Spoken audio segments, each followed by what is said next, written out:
Dr. Joe Show. Cell phones have become more than just an accessory, but a necessity in our culture today.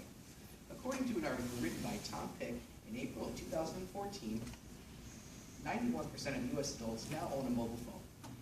Our panel today have personally experienced the danger of cell phones and have done further research into the impact that technology has had. Cell phones have affected our lives tremendously in the areas of our childhood, our safety, and our relationships. Today we will meet our guest, Lauren, who has willingly come to us for help because of stress caused by her extreme cell phone addiction.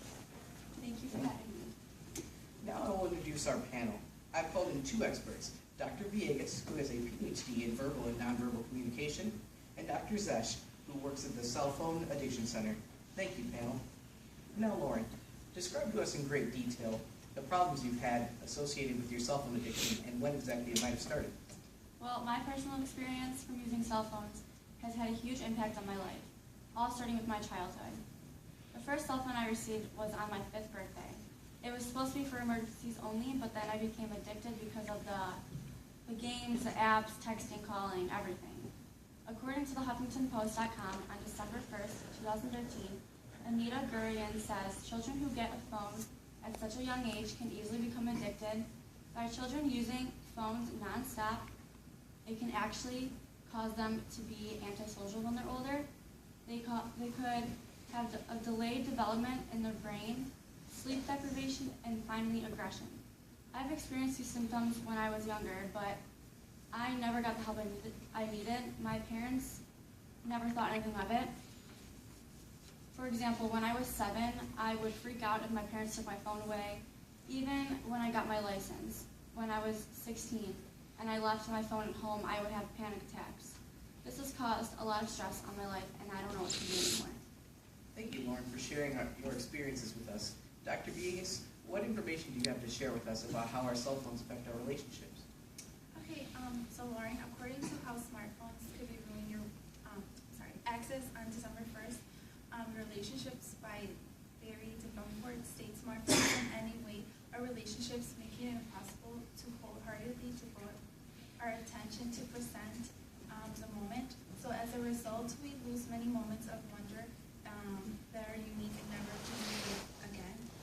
So Lauren, did you know, stated by Amanda Linhart on her article, Access on December 1st called Couples on Internet and Social Media, states that about 25% of cell phones owners in marriages or partnerships have felt their spouse partner distracted by their cell phone when they're together, as well as 23% of 18 to 29-year-olds in serious relationships reports resolving an argument using digital tools that were having trouble resolving in person. So it's not only distraction, but it can also affect communication between each other. According to Dr. Mann, in her article journal, How Social Media is Ruining Our Relationships, published in 2013, she states that they're a way of thinking about text messaging when you're doing something else. So if someone doesn't text you immediately, I'm assuming you freak out. So you can people always take it as a wrong way. For example, like, why is she or he not responding back? What are they doing? It's practically jealousy. But in reality, the person is busy. So according to how smartphones could be ruining relationships by Barry DeBumford, that Access on 2014 states that intimacy is hard to achieve or maintain when the phone keeps beeping, alerts, notifications, and email reminders as well. So in fact, some people talk more about their relationships on Facebook than face-to-face with the person they're actually in a relationship with. So Lauren, I suggest your phone, put it away. Are you familiar to this picture that we see? The girl is always on her phone. They're on a date and he's not paying attention to her significant other. Do you do that a lot? Yeah, I do that a lot. My boyfriend and I have been fighting a lot lately. He says that I ignore him all the time because I'm on my phone. I've actually researched a while ago that Amy Millerot says in the effects of cell phone usage on the satisfaction in romantic relationships in January of 2012 that cell phones actually decrease the quality of a relationship. I've tried to put my phone down, but nothing's working. I can't stop. All the apps just make me so fascinated about everything. This is really affecting my relationship with my loved ones. Even my family and friends notice I have an addiction. Thank you, Lauren, for sharing a little bit more of your experience, and thank you, Emily, for sharing your results on cell phone use in relationships. And part of the results you found, I heard you mention distractions. Well, distractions can play a huge part in our next doctor's findings. Dr. Sesh, why don't you tell us a little bit about how safety can impact our cell phone use and what happens when we don't properly use our cell phones? Okay, Lauren, so according to Daniel Bean in his article, Drivers Know Cell Phone Use is Dangerous, but Drive and Phone Anyways, published on April 6 of 2013. He states that 660,000 drivers use cell phones while driving, even when they knew it was wrong. As of last year, 4 states still allow texting and driving. And Lauren, did you also know more than 3,000 teens die each year in car crashes caused by texting and driving? And then more than 50% of teens admit to texting and driving. So Lauren, now knowing that this, do you realize thousands of people die each year by sending a simple text? Do you really think a text is more important than your own life? No, yes, I do think, no, I don't think a text is more important for my own life, because I've gotten into accidents before. My license will be suspended if I get into another accident because of texting and driving. And Lauren, did you also know in a study done by Clauser and Motes of January 2014, experienced drivers are much more likely to get into an accident due to texting and driving than a driver who has just started driving or gotten their license? I never knew that because I have been driving for 3 years now, so I didn't think anything of it because, I mean, the accidents, yeah, that's a big problem, but I didn't really think it was like that bad. That makes you part of that statistic. All right, why don't we go back to Dr. Sesh?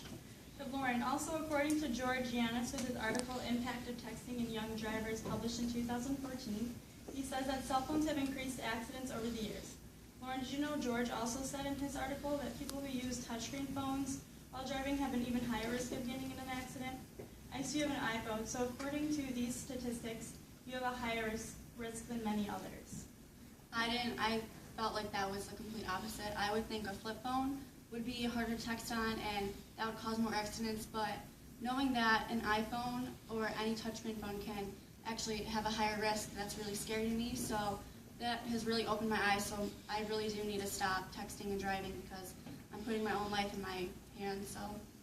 And looking at this picture, would this describe you texting behind the wheel? Yes, every day at stoplights, stop signs, even in front of cops. I really don't really care, but. So with all of this information you have told me, I think you're a perfect candidate for the Cell Phone Addiction Center. Here's my card. I would be more than happy to help you and admit you to the center and help you with your serious addiction. Okay, thank you. I will be calling you tomorrow. Having heard all the information on the effects cell phones can have on us, we hope we accomplished our goal in educating Lauren on the effects of cell phone use. There is danger in using cell phones when we're not aware of our surroundings. Our cell phones affect our loved ones and friends around us, and they have truly changed the way our society communicates. We have distanced ourselves from one another by using a phone to text rather than having a communication face-to-face with someone. I would like to thank Dr. Villegas and Dr. Zetch for being part of my panel today, and I would like to thank Lauren for having the courage to come to us with her cell phone addiction. Before we leave today, I'd like to leave with one final remark. When your head is down in your phone, typing away, what kind of message are you actually sending? It may not be the one that is on your screen. I'm Dr. Joe, and thank you for joining us today.